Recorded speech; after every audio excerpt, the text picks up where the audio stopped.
Hey guys, it's Ghosty. And I got a few questions on my last video about plugins, so I wanted to do a kind of a bit of a more simple video on just the plugins that I use, because there's not really that many.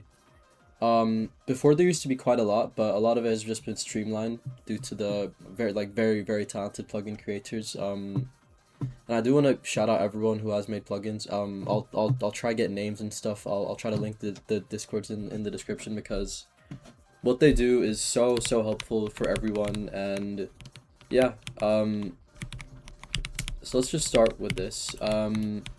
Here's some work I did for Heroes Battleground pretty recently. Obviously Moonfall, but the plugins, right? So we're gonna start with probably the most important one that I would recommend picking up if you are a VFX artist, and that will be VFX Forge by, I think their name is Zilbobi. Um, I'm pretty sure at least. This is probably the best plugin you can get. If I recall, it is paid. Let me check. But it is very good value, and you will make your money back. Not VFX, but VFX Forge. Yeah, so it's $15, but I'm telling you, you will make your money back if you buy this plugin. It is so important for my workflow, and especially with the mesh emit, which I will show you guys in a bit, but it's so incredibly helpful. And yeah, I don't know about many games, but I know that for example, Heroes Battleground, um, we use the mesh emit, so it's just easier to import the effects when the VFX artists are done. So it's just a very helpful plugin. I'm gonna go like a quick rundown. So if you've used VFX Suite before, it's pretty much the same. You know, you can edit the particle transparency, size, squash, all the. Let me just show you an example. Hopefully my keyboard isn't as loud. But yeah, you can adjust the look at the transparency here. So if I wanted to make it like a graph like this, just press 1, and if I reopen this, you'll see that it creates the graph. And what's really cool about this is that you can click and add points, which I don't think you could do with VFX Suite. So you can get a lot more creative, or not creative, but just more expansive graphs that'll help you make pretty cool effects. And this is the same for size, squash, and timescale. Timescale is another one which is pretty cool. You can create effects that kind of slow down and speed up. I don't know if I'll have the. I'll be quick enough to do a quick example. Let's see if I can. Okay, that's just basic smoke. So we'll do timescale. We'll have duration 1. Start at. Let's do like 0.1. I'll do. Sorry, the brain fart. We'll put that at 1, and then the end will be 1. Just give me a quick example to see how it looks. It's obviously going to look perfect. So yeah, you can kind of see that. Let's do something like this actually.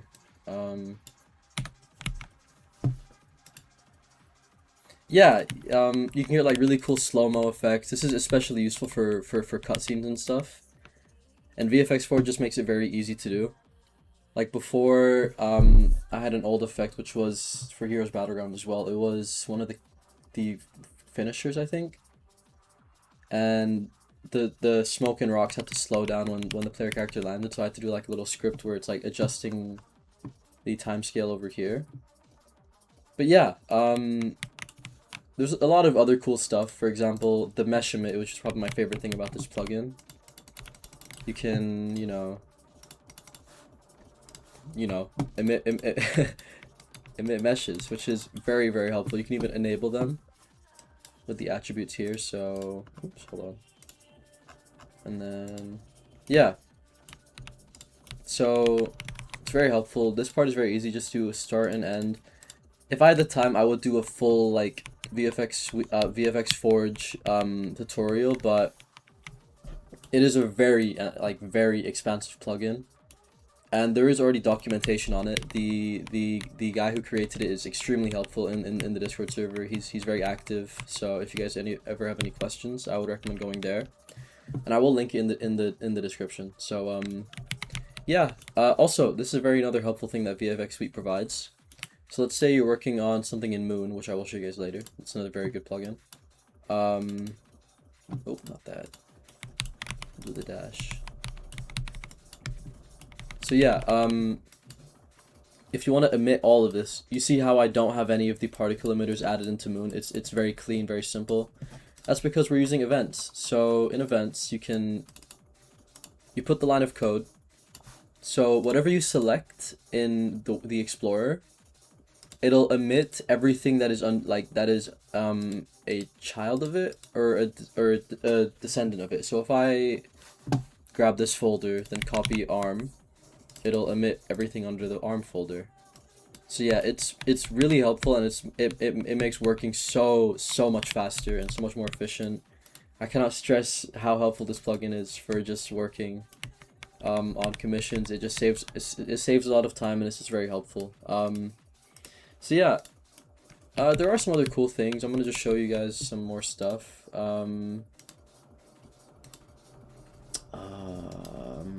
Here. So you can get some pretty cool mesh stuff. So here's a pretty big effect, I think. Yeah, so you can do the little bubble distortion thing as well. This one takes a little more work because you have to change the material and transfer there's tween properties, which are a whole nother thing. If I had the time, I would get into them, but they are very helpful. I wish I had the time to get into all of this, but it's such an expansive plugin that I would recommend just like picking it up and just exploring it yourself.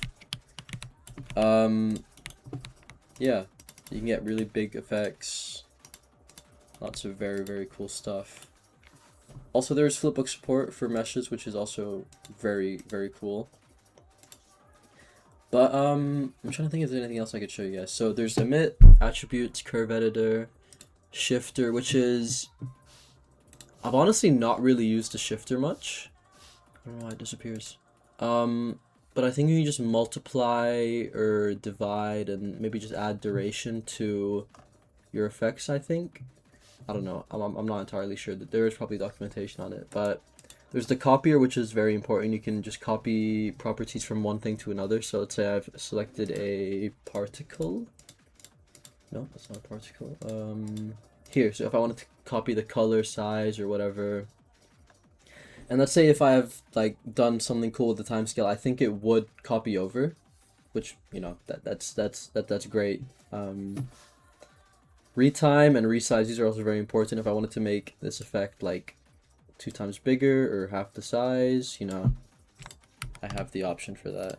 And then there is retime. So if I wanted to make this crescent effect very slow or very fast, you can even adjust the numbers here. So if I wanted to make it like 10 times or 10 times faster, yeah.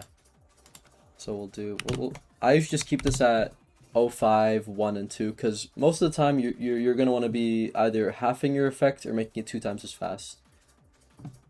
I don't really see cases where you need to go above, but you know, to each their own. Everyone has their different use cases.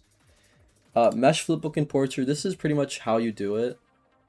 I think I did briefly showcase this in my mesh tutorial. This is the texture actually. But yeah. Then there's color picker. To be honest, I've not really used this one as much. It's pretty helpful for making your meshes glowy. For example, we've got where is it? Here we have the dash fire mesh here. So if I remember correctly, I had to, let me just do like a little so I had to make this like, I believe like 10 or 512, just so that it glowed. Let's see how this looks. So yeah, this will just be white, but if you select one of the decals and then go into, I think, yeah, multiply colors, and you do it like, oh, let's make this like bright green, then set, it'll Yeah, you can see green there. So yeah, it's pretty helpful for meshes. I don't really see the use case for particles, but you know, if it works for you, then it works for you. I'm not gonna complain. Emit code, I always have this open because I'm always gonna be copy and pasting into Moon or just This is helpful to have and it doesn't really take up too much space. And then settings, you know, you can just adjust some stuff. I haven't really touched many of this. Yeah, I don't think I have touched any of this. But yeah, very, very helpful plugin. And yeah, the next one I use a lot is probably Zenito's visuals. So this is just like a catalog of a bunch of open source textures. You can even add your own ones, and it's just very helpful to have like all these textures on hand, especially flipbooks, beams, like a lot of these textures are already open sourced out there, but just having them all in one place and even being able to add my own texture, like for example, personal, yeah, like, wait, yeah, I've imported a few of my own. I think the blue ones are the ones that you import on your own, so you can add your own stuff here. It's just super helpful. It keeps everything in one place, and it just keeps everything more organized, makes working faster. I think they are doing an update that's kind of like similar to VFX Forge, so we're gonna have to see if that's like good enough to warrant replacing it, but I don't know. I'm already pretty used to VFX Forge, so we'll see how it goes. Oh. The next one I use a lot, I should probably put this one over Zenito, but Moon Animator is just like, it's a no-brainer. Also, by the way, I think Zenito Visuals is paid as well. Yeah, it's $5, but again, you will make your money back. Moon Animator, this is also paid. A little bit more on the expensive side, but again, you will make your money back. Like, I can't even imagine how much money has been made with Moon Animator, and for it to only cost $30 is I think it's a very good deal, but I'm coming at it from a perspective where I have the money to spend, and if you don't, I can understand why you wouldn't wanna. There obviously are free alternatives. Like I think the old version of Moon might still be out there. But yeah, Moon Animators is very important for VFX and of course animators. But like I showed earlier, the which one was it? What was this one? No, not this one. Hit dash. Yeah. So it lets you just add a bunch of stuff. You can tween the color correction, bloom, vignette, like anything in lighting. I have a better example. Let me see if I still can find the file. Give me a second, guys. Okay, so here's a cutscene that I did, I think last year. This was before VFX Forge, so this is why the workspace is a lot more messy, but it's just super helpful. Like you can just see all the application. Like I was animating the yeah, there was like an effect. This was the chaos control teleport. Then there was, you know, the camera, the I think even the skybox, like not the skybox, but this effect over here. This was a this was something that I just spinned in Moon. And then there's also, let me find the lighting, if it's there, maybe. Yeah, here, depth of field, then even over here where it turns green.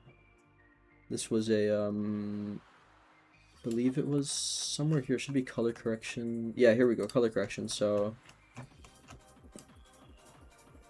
It's just such a great plugin, and for the price, I definitely think it's worth it. Yeah.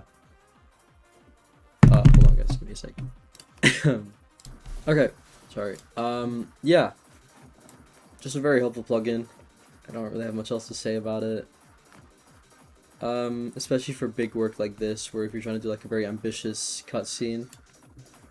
And yeah, it is pretty much standard for if you're doing VFX, you are expected to have Moon because a lot of your commissioners will be sending you animations to work with, hopefully. But yeah, it's very important to have, and I would recommend purchasing it, even if, I don't want to say even if you don't have the money, because if you don't have the money, obviously focus on getting money. But if you have the money, and if you are willing to spend a lot of time making effects, then it is definitely a worthwhile purchase. Let's get back to it. The next plugin is the last one, VFX Suite. So this is probably the oldest plugin that I have here. There is another one. That I forgot to show. Hold on. There's another one that's pretty useful, but maybe not now. So VFX Suite, to be honest, I only use it now just for the enable, because I'm not sure if VFX Forge has like a similar thing. There's only really emit, and I think yeah, there's like a keybind for enabling. It's just Shift R, and I don't know, maybe I should probably use that, but I've just stuck with VFX Suite because I've had this plugin for probably about 2, maybe even 3 years at this point, so I'm just used to having the enable in the bottom left. There's also Trail Preview, which I don't really use anymore because you can do the same thing in Zenito now. But yeah, it's an oldie, but it's a goodie. And then the last plugin is, let me see what it's called. I think it's called VFX Editor. No, not this. This is a plugin that I did install, but I just never really used it. I'm not really sure, why do I even have this? I think it just gives you a better, I think it's just a better UI compared to the current one, which is, yeah. There is texture storage as well, which is pretty helpful, but I don't know. I've not really used it. But what I am looking for is this one. I forgot what it's called. I don't even think yeah, another issue with all these plugins is that they tend to overlap a lot. So yeah, this is a pretty old plugin as well. Let me see if I can find the name.